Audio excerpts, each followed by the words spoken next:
Hello, everyone. I am Miss Starks, and welcome to sixth grade Language Arts and Social Studies Curriculum Night. A little bit about me. I am originally from Steamboat Springs, Colorado, and just graduated from Cornell College, not the university, in May of 2020, so just this past year.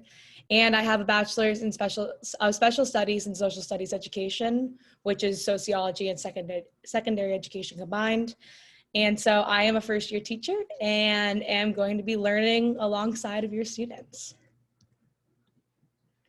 So a little bit more about language arts specifically. We are looking at throughout the entire year. Our first trimester, we're focused more on narrative, personal, essay, and on-demand writing for our writing portion. And then for reading, we have literature, short stories, poetry, contemporary and classical literature, a novel study, which is more along independent reading, and we'll read Walk Two Moons. And second trimester, we'll be focusing on argumentative and expository essays for writing, literary analysis, opinion writing, and on-demand writing. And then for reading, we're going to be reading The Giver, Red Scarf Girl, and then other informational reading pieces in magazines, journals, and online news sources. And then third trimester, we'll be focused on writing more expository essays, drama, and poetry. And for reading, we'll be doing literature circles, we'll be reading Shakespeare and some more drama.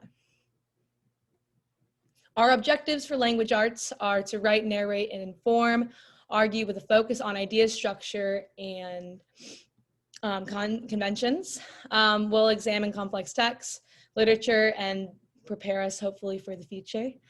Engage effectively in speaking and listening, both collaboratively and independently. Demonstrate command of the conventions of the English language. Be active learners. This kind of means for self-advocating when necessary. If something's not working, a strategy, how I'm teaching, how they're learning, it's okay that we get to change it. Learning is not a one-size-fit-all process, and I really believe that. So we'll be making sure that we're adhering to everyone's kind of learning styles and how they want to be able to learn in the classroom. And then also making sure we're communicating with me via Schoology, email, and in person when we get to, and during independent work time in passing periods. So that office hours right now when we have them. Our homework is going to look like more daily reading for pleasure, ideally 30 minutes. And then during the novel study, the pleasure reading comes second to assigned reading that we'll have going on, which will never be more than 2 to 3 chapters a night. Grammar and technical writing skills, we'll do practice 3 times a week. Latin and Greek root words beginning the second trimester. We'll have essay revisions, and we'll need them printed out when we're in person, but they can just be handed to me digitally for right now. We'll do Schoology discussions.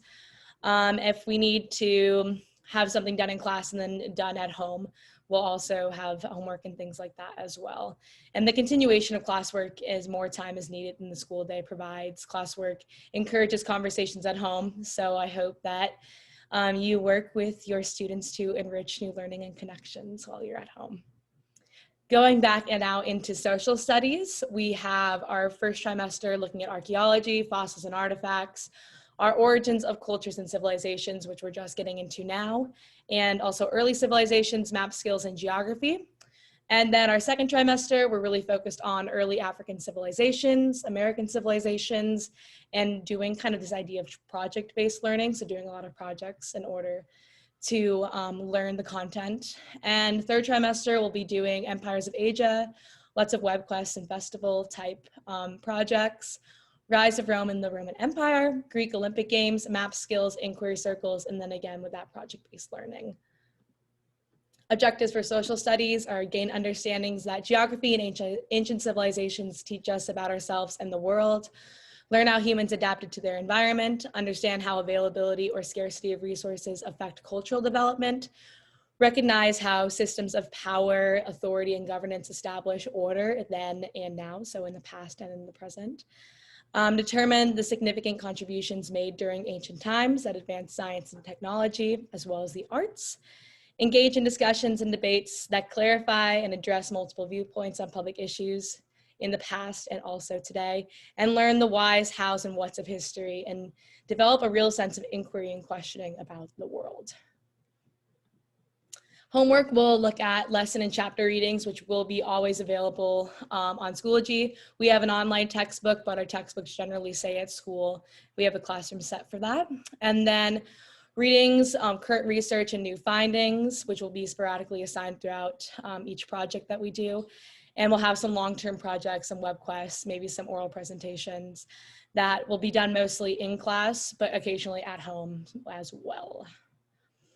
One thing I really want to focus on is that will be grading via standards-based. So what's really important to know about this is we'll have formative practice and summative practice, and then formative practice will count as a no count, it's just practice, and summative will count within the grade. And you'll see Skyward is the best bet for families and learning what grades are, and Schoology is best for students learning what their grades are. Just a little bit more about the standards-based learning progression. We have a scale of 1 through 4. 1 is more developing proficiency, 2 is approaching grade level standards, and 3 is that target level. That means they're meeting those grade level standards. And then a 4 would be exceeding those grade level standards. And what I really want to emphasize is that students will be around the 1 and 2 areas, beginning a task or beginning a unit, just because we're not expecting them to be at grade level yet because we haven't taught them anything yet. So generally students will start in the 1 and 2 range and then be able to move to the 3 and 4 range when it's time to actually count it toward their grade. Again, I'm going to try to stop grading behavior, and that's really what standards-based is about, is not grading whether students are getting things on time or you know, bringing tissues to class or whatever they need to do for that kind of aspect. It's more of how can I grade growth during this process, and that's what I really want to focus on.